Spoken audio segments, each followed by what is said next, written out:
সারারাত বৃষ্টি হলেও সকাল থেকে বৃষ্টি না থাকায় পানি সরে যেতে শুরু করেছে চট্টগ্রাম নগরীর নিচু এলাকা থেকে। নগরীর বিভিন্ন এলাকা ঘুরে দেখা গেছে এখনও পানি রয়েছে মহুরা, সিএমবি এবং পুরাতন চাঁদগাঁও এলাকায়। জলাবদ্ধতার কারণে এসব এলাকায় স্বাভাবিক জীবনযাত্রা ব্যাহত হচ্ছে। নিচতলার ঘরবাড়ি, ব্যবসা প্রতিষ্ঠান, দোকানপাটে এখনও পানি। দোকান থেকে সেচ দিয়ে পানি সরানো হলেও বৃষ্টি বাড়লে আবারও পানি প্রবেশ করার শঙ্কা তাদের। পতেঙ্গা আবহাওয়া অফিস জানিয়েছে, চট্টগ্রামে সোমবার সকাল ৬টা পর্যন্ত ২৪ ঘন্টায় বৃষ্টিপাত রেকর্ড করা হয়েছে ১৬২.৮ মিলিমিটার।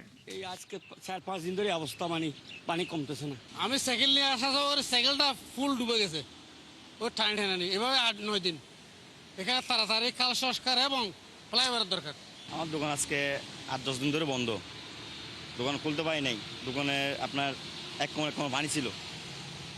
তারপর আজকে আমি আসছি দোকান খোলার জন্য। আজকে সারাদিন দোকান পরিষ্কার করতে হবে। এক সপ্তাহ পর্যন্ত পানি আছে, পানি হতে পারে, এখনো গরম উঠোর পানি, শরীর যেতে পারি নাই।